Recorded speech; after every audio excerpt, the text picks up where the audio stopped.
ओम शांति 8/2/2025 की मुरली है। मुख्य रूप से बाबा ने कहा, क्या अभी यहाँ ही तुमको शांति चाहिए? यह कोई शांति धाम नहीं है। शांति तो शांति धाम में ही हो सकती है, जिसको मूल वतन कहा जाता है। आत्मा को जब शरीर नहीं है तब शांति है। सतयुग में पवित्रता, सुख, शांति सब है। बाप ही आकर यह वर्षा देते हैं। तुम बाप को याद करो। आगे कहा, 5 तत्वों के बने हुए इन शरीरों को देखते हुए याद बाप को करना है। कोई भी देहधारी से लागत अर्थात लगाव नहीं रखना है। कोई विकर्म नहीं करना है। इस बने बनाए ड्रामा में हर आत्मा का अनादि पाठ है। आत्मा एक शरीर छोड़ दूसरा लेती है, इसलिए शरीर छोड़ने पर चिंता नहीं करनी है, मोह जीत बनना है। अब सुनते हैं महावाक्यों को विस्तार से। बाबा ने कहा, मीठे बच्चे, तुम खुदाई खिदमतगार सच्चे सल्वेशन आर्मी हो। तुम्हें सबको शांति की सल्वेशन देनी है। प्रश्न है, तुम बच्चों से जब कोई शांति की सल्वेशन मांगते हैं तो उन्हें क्या समझाना चाहिए? उत्तर, उन्हें बोलो, बाप कहते हैं, क्या अभी यहाँ ही तुमको शांति चाहिए? यह कोई शांति धाम नहीं है। शांति तो शांति धाम में ही हो सकती है, जिसको मूल वतन कहा जाता है। आत्मा को जब शरीर नहीं है तब शांति है। सतयुग में पवित्रता, सुख, शांति सब है। बाप ही आकर यह वर्षा देते हैं। तुम बाप को याद करो। ओम शांति। रूहानी बाप बैठ रूहानी बच्चों को समझाते हैं। सब मनुष्य मात्र यह जानते हैं कि मेरे अंदर आत्मा है। जीवात्मा कहते हैं ना। पहले हम आत्मा है, पीछे शरीर मिलता है। कोई ने भी अपनी आत्मा को देखा नहीं है। सिर्फ इतना समझते हैं कि आत्मा है। जैसे आत्मा को जानते हैं, देखा नहीं है, वैसे परम पिता परमात्मा के लिए भी कहते हैं परम आत्मा माना परमात्मा, परंतु उनको देखा नहीं है। ना अपने को ना बाप को देखा है। कहते हैं कि आत्मा एक शरीर छोड़ दूसरा लेती है, परंतु यथार्थ रीति नहीं जानते। 84 लाख योनियां भी कह देते हैं। वास्तव में 84 जन्म है, परंतु यह भी नहीं जानते कि कौन सी आत्माएं कितने जन्म लेती है। आत्मा बाप को पुकारती है, परंतु ना देखा है ना यथार्थ रीति जानती है।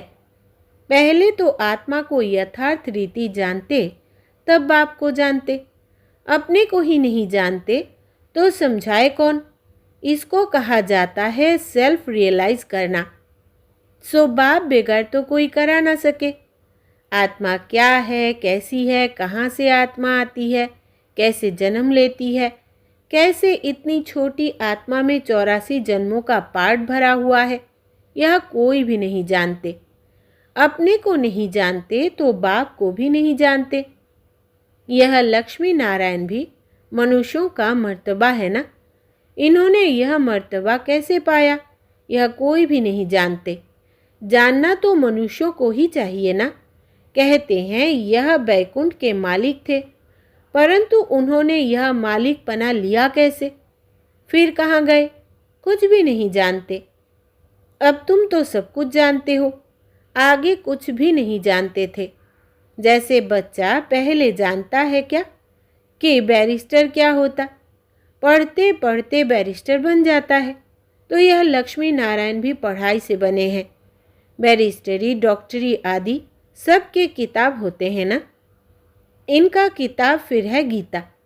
वो भी किसने सुनाई, राजयोग किसने सिखाया, यह कोई नहीं जानते। उसमें नाम बदल लिया है। शिव जयंती भी मनाते हैं।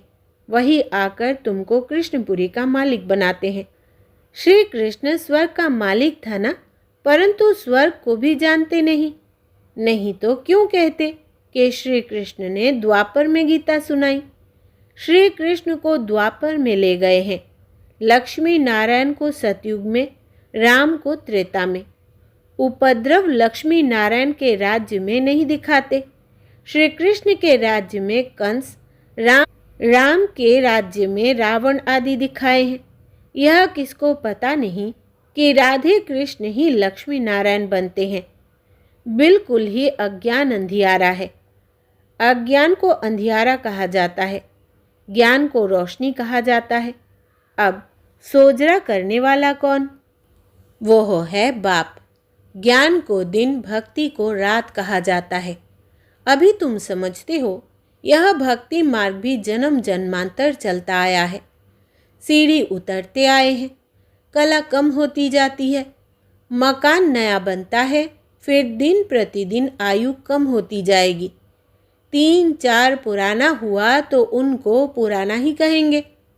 बच्चों को पहले तो यह निश्चय चाहिए कि यह सर्व का बाप है, जो ही सर्व की सद्गति करते हैं, सर्व के लिए पढ़ाई भी पढ़ाते हैं, सर्व को मुक्ति धाम ले जाते हैं। तुम्हारे पास एम ऑब्जेक्ट है, तुम यह पढ़ाई पढ़कर जाए अपनी गद्दी पर बैठेंगे, बाकी सबको मुक्ति धाम में ले जाएंगे। चक्र पर जब समझाते हो तो उसमें दिखाते हो कि सतयुग में यह अनेक धर्म है नहीं। उस समय वो आत्माएं निराकारी दुनिया में रहती है। यह तो तुम जानते हो कि यह आकाश पोलार है। वायु को वायु कहेंगे, आकाश को आकाश। ऐसे नहीं कि सब परमात्मा है। मनुष्य समझते हैं कि वायु में भी भगवान है, आकाश में भी भगवान है। अब बाप बैठ सब बातें समझाते हैं। बाप के पास जन्म तो लिया, फिर पढ़ाते कौन है? बाप ही रूहानी टीचर बन पढ़ाते हैं। अच्छा, पढ़कर पूरा करेंगे तो फिर साथ ले जाएंगे, फिर तुम आएंगे पाठ बजाने। सतयुग में पहले पहले तुम ही आए थे, अब फिर सब जन्मों के अंत में आकर पूछते हो फिर पहले आएंगे। अब बाप कहते हैं दौड़ी लगाओ, अच्छी रीति बाप को याद करो, औरों को भी पढ़ाना है, नहीं तो इतने सबको पढ़ाए कौन? बाप का ज़रूर मददगार बनेंगे ना। खुदाई खिदमतगार भी नाम है ना। अंग्रेजी में कहते हैं सल्वेशन आर्मी। कौन सी सल्वेशन चाहिए? सब कहते हैं शांति की सल्वेशन चाहिए।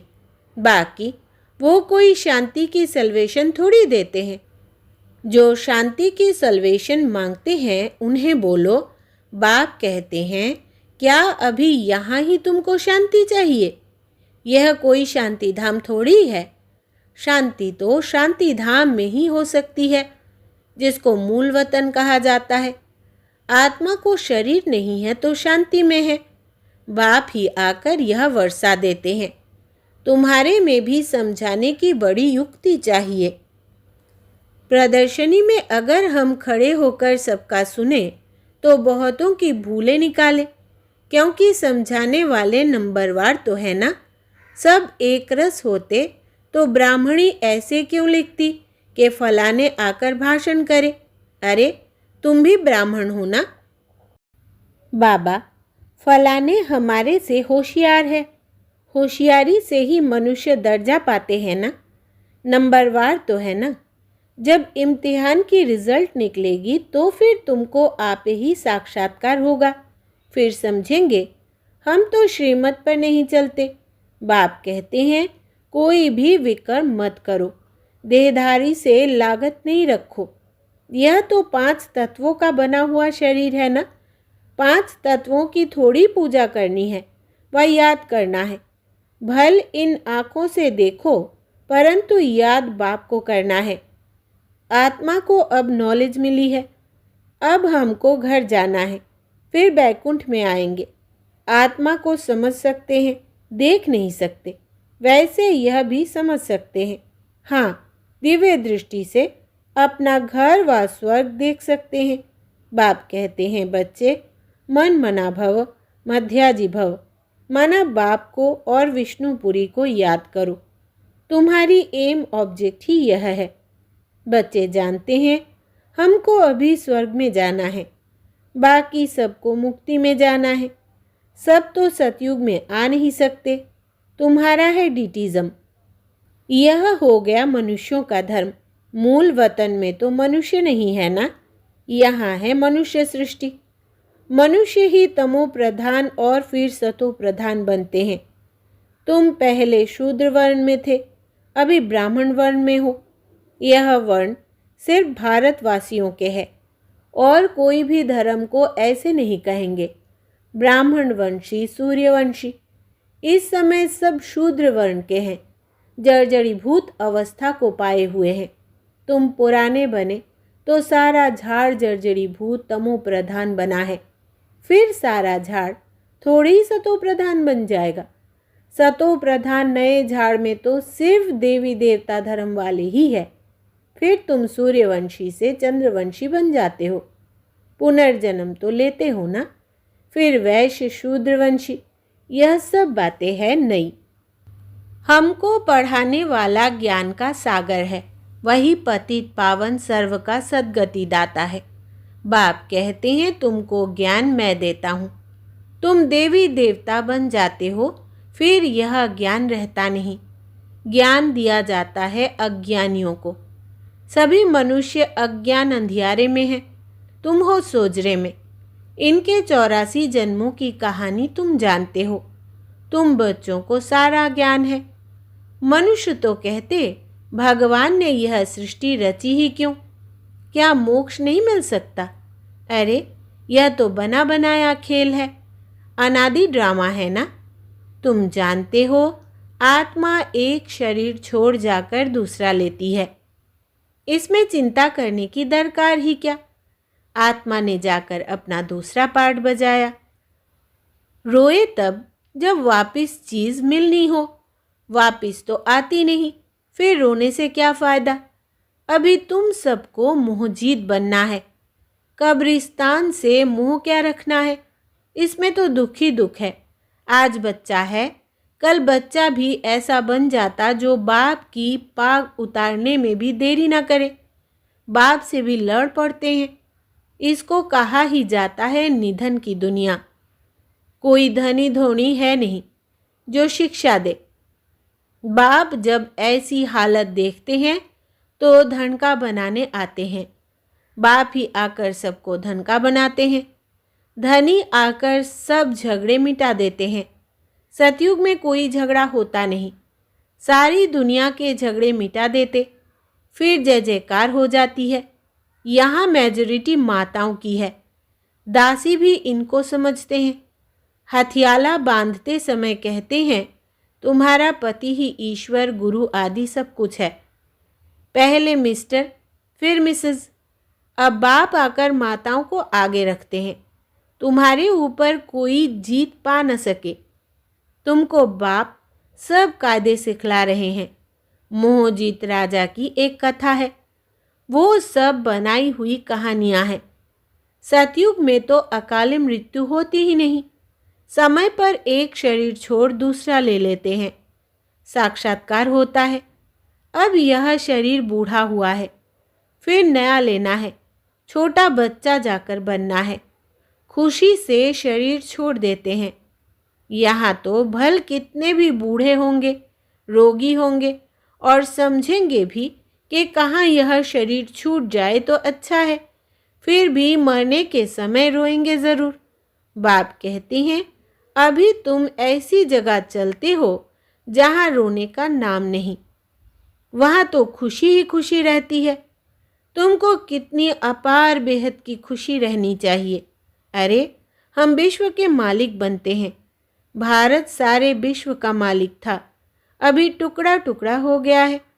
तुम ही पूज्य देवता थे, फिर पुजारी बनते हो। भगवान थोड़े ही आप ही पूज्य आप ही पुजारी बनेंगे। अगर वो भी पुजारी बने तो फिर पूज्य कौन बनाए। ड्रामा में बाप का पाठ ही अलग है, ज्ञान का सागर एक है, उस एक की ही महिमा है। जबकि ज्ञान का सागर है तो कब आकर ज्ञान देवे जो सद्गति हो। ज़रूर यहाँ आना पड़े। पहले तो बुद्धि में यह बिठाओ कि हमको पढ़ाने वाला कौन है। त्रिमूर्ति, गोला और झाड़, यह है मुख्य चित्र। झाड़ को देखने से झट समझ जाएंगे हम तो फलाने धर्म के हैं। हम सतयुग में आ नहीं सकते। यह चक्र तो बहुत बड़ा होना चाहिए। लिखत भी पूरी हो। शिव बाबा ब्रह्मा द्वारा देवता धर्म यानी नई दुनिया की स्थापना कर रहे हैं। शंकर द्वारा पुरानी दुनिया का विनाश, फिर विष्णु द्वारा नई दुनिया की पालना कराते हैं।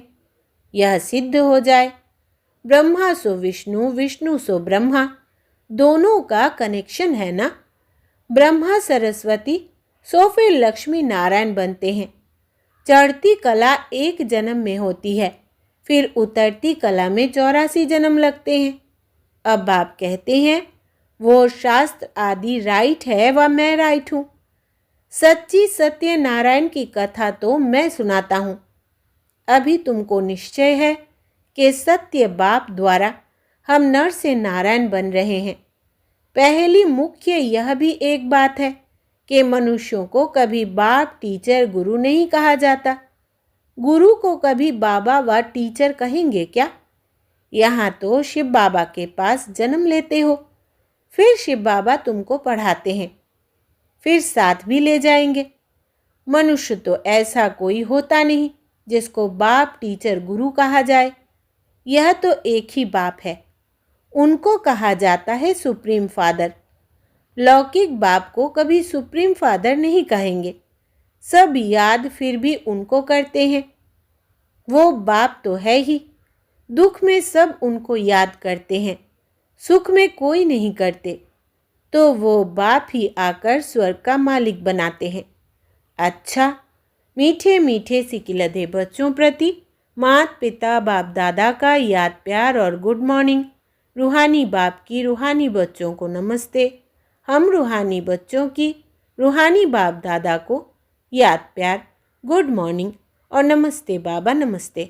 धारणा के लिए मुख्य सार। पहला, 5 तत्वों के बने हुए इन शरीरों को देखते हुए याद बाप को करना है। कोई भी देहधारी से लागत अर्थात लगाव नहीं रखना है, कोई भी कर्म नहीं करना है। दूसरा, इस बने बनाए ड्रामा में हर आत्मा का अनादि पार्ट है। आत्मा एक शरीर छोड़ दूसरा लेती है, इसलिए शरीर छोड़ने पर चिंता नहीं करनी है। मोहजीत बनना है। वरदान है आज का, संपूर्ण आहुति द्वारा परिवर्तन समारोह मनाने वाले दृढ़ संकल्पधारी भव। विस्तार है, जैसे कहावत है, धरत पड़िए धर्म न छोड़िए। तो कोई भी सर्कमस्टेंसेस आ जाए, माया के महावीर रूप सामने आ जाए, लेकिन धारणाएं ना छूटे। संकल्प द्वारा त्याग की हुई बेकार वस्तुएं संकल्प में भी स्वीकार ना हो। सदा अपने श्रेष्ठ स्वमान, श्रेष्ठ स्मृति और श्रेष्ठ जीवन के समर्थी स्वरूप द्वारा श्रेष्ठ पाठधारी बन श्रेष्ठता का खेल करते रहो। कमजोरियों के सब खेल समाप्त हो जाए। जब ऐसी संपूर्ण आहुति का संकल्प दृढ़ होगा, तब परिवर्तन समारोह होगा। इस समारोह की डेट अब संगठित रूप में निश्चित करो। स्लोगन है, रियल डायमंड बनकर अपने वाइब्रेशन की चमक विश्व में फैलाओ। रियल डायमंड बनकर अपने वाइब्रेशन की चमक विश्व में फैलाओ। अच्छा, अव्यक्त इशारे। एकांत प्रिय बनो, एकता और एकाग्रता को अपनाओ। साधारण सेवाएं करना यह कोई बड़ी बात नहीं है, लेकिन बिगड़ी को बनाना, अनेकता में एकता लाना, यह है बड़ी बात। बाप दादा यही कहते हैं कि पहले एक मत, एक बल, एक भरोसा और एकता, साथियों में, सेवा में, वायुमंडल में हो। अच्छा, ओम शांति।